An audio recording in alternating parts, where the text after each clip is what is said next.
What if I told you that the world you're living in right now was once ruled by creatures so powerful, so massive, that if they existed today, humans wouldn't stand a chance? Not in a movie, not in imagination, but in reality. Close your eyes for a second and imagine this. You're standing in a dense forest, the air is thick, warm, heavy, and then you feel it. The ground shakes, not slightly, not maybe, but enough to make your heart skip a beat. Something is walking, and it's big, really big. You don't see it yet, but you hear branches snapping in the distance, and then a shadow moves between the trees. At that moment, you realize something terrifying. You are not the top of the food chain anymore. Welcome to the age of dinosaurs. Now here's something crazy. Most people think dinosaurs were just giant lizards roaming around randomly, but that's completely wrong. Dinosaurs were a whole world, a complete ecosystem, full of hunters, herbivores, flyers, even creatures that lived near water. Some were small, no bigger than a chicken. Others were longer than a bus. And the craziest part, they ruled this planet for over 160 million years. Let that sink in. Humans have existed for around 300,000 years. Dinosaurs dominated for a time span so huge it's almost impossible to imagine. So how did it all begin? Let's go back, way back, before the giants, before the monsters, before the legends. Around 230 million years ago, during a time called the Triassic period, Earth looked very different. There were no continents like today, just one massive landmass, Pangaea. The climate was harsh, dry, unforgiving. And in this world, small, fast, two-legged creatures began to appear. These were the first dinosaurs. Not massive, not terrifying, but fast, smart, and built for survival. One of them was Eoraptor, a small predator, lightweight, quick hunting insects and small animals. Nothing like the giants we imagine when we hear dinosaur, right? But here's the thing, this was just the beginning. Over millions of years, these small creatures began to evolve. They grew larger, stronger, more specialized. Some became herbivores, eating plants in massive quantities. Others became predators, perfecting the art of hunting. And slowly, the world started to change. Now imagine this. You're no longer in a dry desert. You're in a lush green world. Ferns everywhere, towering trees, humidity in the air. And suddenly, you hear a deep echoing roar. Not close, but not far either. That sound? That's the Jurassic period. This is when dinosaurs truly began to dominate. And this is where things get insane. Let's talk about size, because this is where dinosaurs completely break your understanding of scale. Take Brachiosaurus. This creature was so tall that its head could reach heights equal to a 4-story building. Imagine standing next to something like that. You wouldn't just feel small, you'd feel insignificant.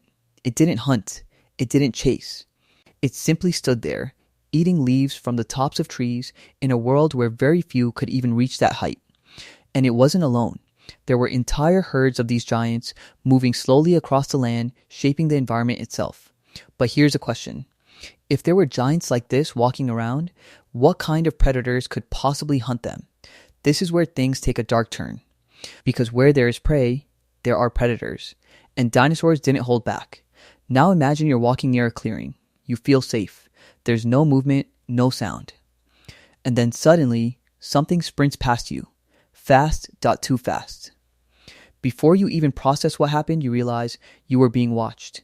Meet the Allosaurus, a powerful predator, fast, aggressive, and built for killing.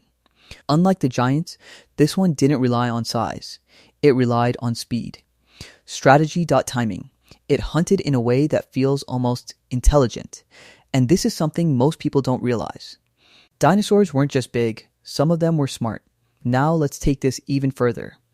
Because when people think of dinosaurs, there's one name that stands above all, one creature that defines fear itself, the Tyrannosaurus Rex.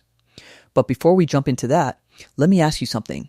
What actually makes a predator terrifying?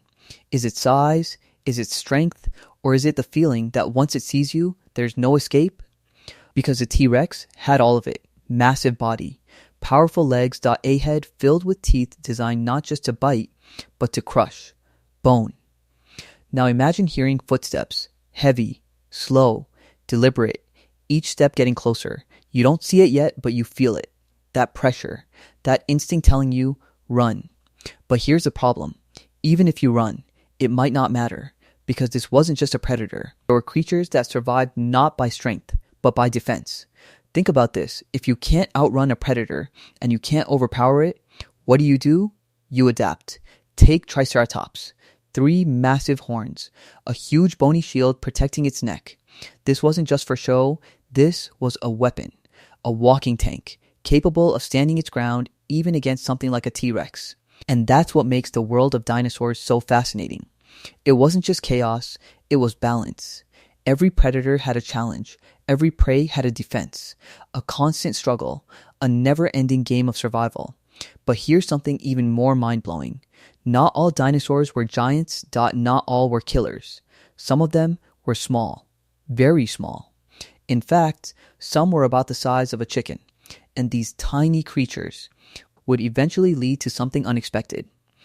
Something still alive today, but we'll come back to that.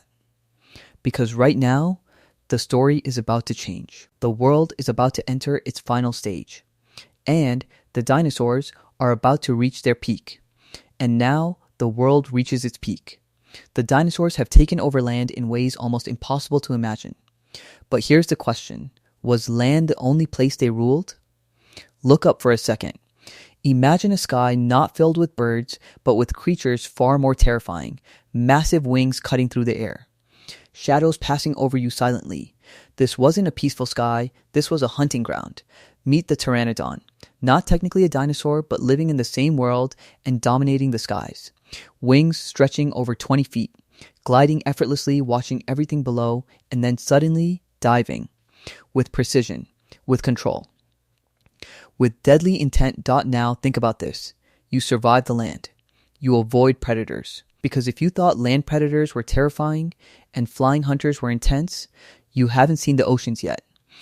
Imagine standing near the edge of a prehistoric sea. The water looks calm, almost inviting. But beneath that surface, there's movement. Something massive, something ancient, something that doesn't care if you exist or not. This was the domain of creatures like mosasaurs. A marine reptile so powerful, so perfectly built for the ocean that it ruled everything within it. Fast, strong, a mouth filled with sharp teeth, and no hesitation to attack. And here's what makes this even more insane. You had danger on land. You had danger in the sky. And you had danger in the water. There was nowhere to feel safe. Now pause for a moment and think about this. What kind of world is this really? A world where survival isn't guaranteed for a second. A world where every sound, every movement could mean life or death. And yet, life thrived. Dinosaurs didn't just survive. They dominated. For millions of years. They adapted, they evolved, became more advanced, more specialized, more powerful. Some grew larger, some became faster, some became smarter. And then, something unexpected began to happen. Remember those small dinosaurs I mentioned earlier? The ones about the size of a chicken? They didn't disappear. They changed. Over time, they developed feathers. Yes, feathers. Not scales, not rough skin, but feathers. And slowly, generation after generation, they evolved into something new. Something that still exists today. Birds. That's right. The birds you see flying outside your window right now are direct descendants of dinosaurs. Let that sink in. Dinosaurs never fully disappeared, they just changed. But while some adapted, others continued growing into giants. The late Cretaceous period was the final chapter of the dinosaur era. And this was the most intense phase of all. Predators like Tyrannosaurus rex were at their peak. Herbivores like Triceratops were fully evolved. Everything had reached its ultimate form. It was like nature had perfected them. And then, everything ended. But before we get there, ask yourself this. How does a world like this end? How do creatures that ruled for over 160 million years just disappear? It doesn't feel possible. It doesn't feel real. And yet, it happened. Around 66 million years ago, something appeared in the sky. Not a bird. Not a cloud. Something else. Something massive. An asteroid. Moving faster than anything on Earth could react. And then, impact. The collision released energy beyond imagination. Fire spread across the planet. Forests burned. The sky filled with dust and ash stopped blocking sunlight. Temperatures dropped. Plants began to die. And when plants died, everything else followed. Food chains collapsed. Predators lost prey. Herbivores lost food. And slowly, species after species began to disappear. This wasn't instant. It wasn't one moment. It was a process. But it was unstoppable. And eventually, the giants were gone. The roars that once shook fell silent. The footsteps that once made the ground tremble stopped. The age of dinosaurs ended. But here's something important. It wasn't the strongest that survived. It wasn't the biggest. It was the ones that could adapt. Small creatures, birds, early mammals. They found ways to survive in a broken world. And from that survival, a new era began, an era that would eventually lead to us. Now think about this for a second. If that asteroid never hit, would humans even exist? Or would dinosaurs still be ruling this planet right now? It's a strange thought, isn't it? Because everything we are, everything we've built, exists because they disappeared. And maybe that's the most powerful part of this story. Dinosaurs weren't just monsters. They weren't just giants. They were a chapter in Earth's history, a reminder that dominance doesn't last forever. That no matter how powerful a species becomes, change is always coming. And now, we're the dominant species. We're the ones shaping the planet. We're the ones deciding what survives and what doesn't. So the real question is, are we any different, or are we just another chapter, waiting to end?